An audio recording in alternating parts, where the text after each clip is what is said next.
मैं ख्वाजा साद रफीक की शागिर्दी इख्तियार। ख्वाजा साद रफीक, सियासतदान किस सहाफ़ी को इंटरव्यू देने से घबराते हैं? ये सवाल मैं आपसे ही पूछना चाह रहा हूँ। या कौन सा सहाफ़ी है जिसको फॉर ग्रांटेड लेते हैं? ये एक वैसे इससे हट के ज़रा, आपकी रमज़ान में वीडियोज़ आई हैं कुछ जिसमें आपने कहा भाई निकलो, चलो यहाँ से जाओ, तुम है ही बदतमीज़ ये वो। क्यों जवाब भाई ऐसा, मतलब हमें पता है आप किस तरह के हैं, पुराना ताल्लुक है आपसे, लेकिन तैश में आप आ जाते हैं, कंट्रोल करने की उस वक्त कोशिश करते हैं, उस वक्त क्या आपके ऊपर क्या बीत रही होती है वो बताएं। नहीं देखें, पहली बात तो ये है कि मैं कोई ना गैंगस्टर हूँ ना मैं कोई बदमाश हूँ। प्रॉब्लम ये है कि जब बिल्कुल कोई ऐसा जर्नलिस्ट आए ना जो बिल्कुल जिसको कोई जानता भी ना हो, और वो इसलिए आए मेरे पास कि वो जाना जाए, उसके बाद वो मुझसे ऐसे सवाल करे जो कि मेरी जितनी भी जिंदगी में कुर्बानी है सियासत के लिए जो मैंने दी है उसी को वो टारगेट करे, उसी को वो हिट करे, और फिर एक ऐसे आदमी के नाम से करे तो जो कि मेरे सोशल मीडिया को बकायदा ब्लॉक करती है पीडीएफ, बकायदा ब्लॉक, मतलब रिपोर्ट करते हैं, ब्लॉक करते हैं। मैं वाहिद आदमी हूँ जिस तरह ये होता है। आपको पता चल गया कि ये साफी है? नहीं, मैं बताता हूँ ना, वो ये फैशन मुझे तंग करने आया है। मैं आपको आज एक बात बताता हूँ, आप ये जरूर चलानी है मेरे मुंह। जी चलेगी 100%। पीटीआई एक फैशिस्ट जमात है, ये जुबान बंदी करते हैं बकायदा लोगों की, और इन्होंने जिस तरीके से इनका सोशल मीडिया ऑपरेट करता है, वो जब ये थे ना, इनको भी नहीं पता था कि क्योंकि ये लोग हैं कंटेस्ट इलेक्शन कंटेस्ट करते हैं, तो सोशल मीडिया चलता है ना इमरान खान का, वो चलता है अमेरिका से। नहीं, बाद में उन्होंने तरकीब बर्दाश्त हुई है उनके ऊपर, उनको पता चल गया, और वो बकायदा उनको हल्लाशेरी देते हैं। एक ही टाइम पे हजारों लोगों को मैसेज जाता है कि इस आदमी को नहीं छोड़ना, या इस औरत को नहीं छोड़ना, ये बात बकायदा मुनज़्ज़म करते हैं। सही है। तो अगर ऐसा आदमी मेरे पास आए, उसको कोई जानता भी नहीं है, ठीक है, और वैसे करे तो कई दफा हो जाता है, आइंदा वैसे मैं नहीं समझता ऐसा होगा, मैं उठ के चला जाऊंगा। सवाल आगे आया था, ईद की नमाज किस सियासतदान के पीछे पढ़ लेंगे? फजलुर रहमान, हाफिज नईम, उस्मान बुज़दार या नवाज शरीफ? यार मैं क्या करूं, लिखे हुए उन्होंने ये सवाल। मैं सोच रहा हूँ नमाज खुद ही पढ़ा, ज्यादा डिफरेंट कर दिया, ज्यादा बेहतर है। अगर ईदी लेनी हो तो किससे लेंगी? आसिफ अली जरदारी या अली अमीन गंडापुर? आसिफ अली जरदारी साहब। आसिफ अली जरदारी साहब, ऐसे जरदारी साहब के साथ जरदारी साहब ईदी तो ज्यादा देंगे मुझे, और ईदी बहुत देंगे। अगर आप चेयरमैन रोहितलाल कमेटी होते तो चांद की खबर सबसे पहले किसको देते? मतलब क्या किसको देते यार खबर? सवाल पूछिए। अपनी बेगम को। आज सुबह खाना पका ले वो। अच्छा, अगर आप किसी मूवी में हीरो होते तो अपने साथ हीरोइन किसको रखते? हाँ, ये अच्छा सवाल। अच्छा, ऑप्शन देगा? इससे पहले खबर भी दे दूं कि आपको एक फिल्म मिल चुकी है। हाँ, मिल चुकी है। वैसे तो आप रोड शो करते हैं रोज, जब कई फिल्में मिलती हैं, लेकिन ये बकायदा एक फिल्म है जो सैयद नूर साहब की। जी, सैयद नूर साहब। ठीक है, तो वो भी जरा बताएं। का रोल दे। हाँ, और अभी क्या कह रहे हैं, क्या हो सवाल क्या है? What's the question? आपके साथ हीरोइन किसको लेना चाहेंगे? हीरोइन किसको लेंगे? अच्छा बात सुने, हाँ। इसमें नहीं, वो पॉलिटिशियन है। पहले आपने क्या मैडम हिना को ले लूं मैं? नहीं, आपने कहा था ना शागिर्दी उनकी। हानिया आमिर को ले। हानिया आमिर, मैडम हिना डिसाइड करेगी क्योंकि मेरी गुरु है ना। हानिया आमिर एग्री कर गए। ठीक बात। जवाद भाई, आप ईद पढ़ के निकले हैं तो सामने सहाफ़ी है, सियासतदान है और आम वोटर है आपका, तो किसको आप वेलकम करेंगे? वोटर को करेंगे। बिल्कुल। मतलब मैं आपको एक वाकया असल में बताना चाह रहा था, जी सर, लेकिन वो मुझे अभी एकदम दिमाग से निकल गया।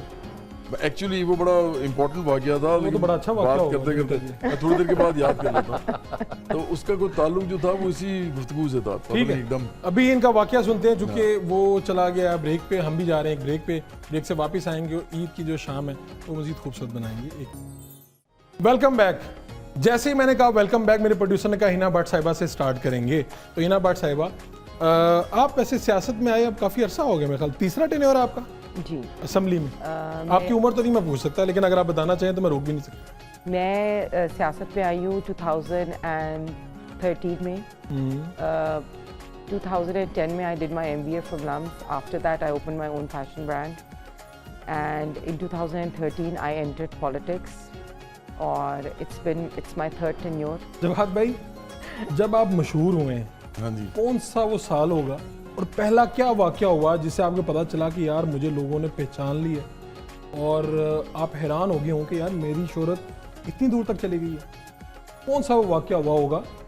यार फरूक, आप बड़े हैरान होंगे कि जिस दौर के हम लोग हैं ना, मेरे जो कंटेम्परेरीज हैं, हम लोगों को सोशल मीडिया तो हमें पता ही नहीं था ना है क्या, क्योंकि मेरा पहला एल्बम आया है 2000 में, सेकंड एल्बम आया 2001 में, और थर्ड एल्बम आया 2003 में, और ये मैं नहायत अजीब बात आपको बताऊंगा, उसके बाद मैंने कभी एल्बम नहीं निकाला 23 साल के में। बाद आपका कोई 23 साल हो गए मेरा जो यार, 23 हम साल जिस मेहंदी पे जाते हैं इनका लगा होता है, बसंत पे भी वो चल वही रहे चल थे, रहा है। हर जगह किसी के साथ लड़ाई हो जाए तो यारो वो दोस्ती वाला आ जाता है। उसका इम्पैक्ट इतना था असल में उन 3 एल्बम्स का, उसमें से कोई 14-15 गाने हिट हो गए, मतलब 30 गानों में से इतने हो जाएं तो आपको और क्या चाहिए।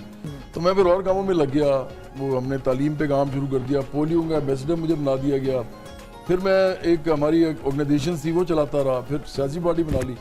तो मैं म्यूजिक से कॉन्सर्ट्स की हद तक मुंसलिक था, चलती कुछ जा रही थी वाकयात मेरी होते हैं ना, जैसे आप ट्रैवल कर रहे होते हैं, कुछ लोग रोक के कुछ कह देते हैं, ऐसा अजीब सा वाकया होता है या घर वालों को फोन आता है भाई अपने बच्चों से मिलवा दो, कुछ ना कुछ तो होता है। यार अजीब आपके साथ क्या हुआ? अजीब वाकये तो बार बार होते हैं। मिसाल के तौर पे मैं जब भी जाता हूँ ना, शायद इनके साथ भी होते हो, अभी भी मैं जाता हूँ जो टोल टैक्स होता है वहाँ पे मुझे रोकते हैं तो मुझे पैसे कहते हैं हमने नहीं लेने, इवन मोटरवे ना करें। हाँ, तो मैं उनको मतलब वहाँ फिर हो जाता है कि नहीं मैं तो इधर ही हूँ, आपने पैसे हर सूरत में लेने हैं।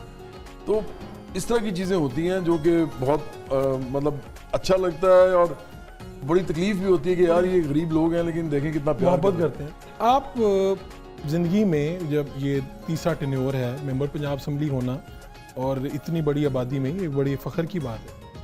आपके वालिद साहब या वालदा जब पहली मरतबा आप बनी या सामने आई, कौन सा ऐसा वाक़या है जिसके बाद वो आपको याद रहता है कि यार ये हुआ था, या पहली मरतबा ओथ लिया हो, कुछ भी ऐसा मोमेंट आया हो? वक्त के साथ साथ मुझे लगता है कि इंसान के अंदर ह्यूमिलिटी आ जाती है जैसे जैसे वक्त ज़्यादा बढ़ता है। जैसे फर्स्ट टाइम जब मैंने ओथ लिया 2013, ऑब्वियसली तब मेरे both parents first time Punjab assembly में आए, मेरी बहन भी आई, and they were very happy and you know, but I think with time everyone has become more humble, and we believe that this is also a big responsibility. It doesn't 2024 में only- नहीं आए, उन्होंने कहा इन्होंने बकरा ही कम फाड़ लिया, रोज हर बारी बन जाती नहीं नहीं, ये नहीं होता। बस ये होता है कि मैं अब मामूल यही बन गया समझती ये। हूँ कि ये एक ओहदा या एक मेंबर असेंबली होना जिम्मेदारी है। बहुत बड़ी जिम्मेदारी है। लोग इसको शायद नॉन सीरियसली लेते हों, लेकिन आपको असेंबली के अंदर बिजनेस, आपने लेजिस्लेशन, फॉर एग्जांपल मैंने एसिड कंट्रोल बिल इस दफ़ा इस टेन्योर में पास करवाया, उससे पहले भी अगर आप रेजोल्यूशंस भी देख लें तो as a politician also and also member of the assembly आप एक्टिव रहती हैं, आप अखबार में कॉलम भी I आपके आ रहे believe होते हैं, that चीज़ें आ each रही one होती of us should be very, very active, and it's more of a responsibility on us than just celebrating. अच्छा, आपने बताया कि ईद पे ये भी होता रहा कि हम सहेलियाँ एक जैसी कपड़े पहन लेती थी, तो कभी ऐसा हुआ कि मूड किया हो कि इधर से आपने फ़ोन उठाया, उस्मा बुखारी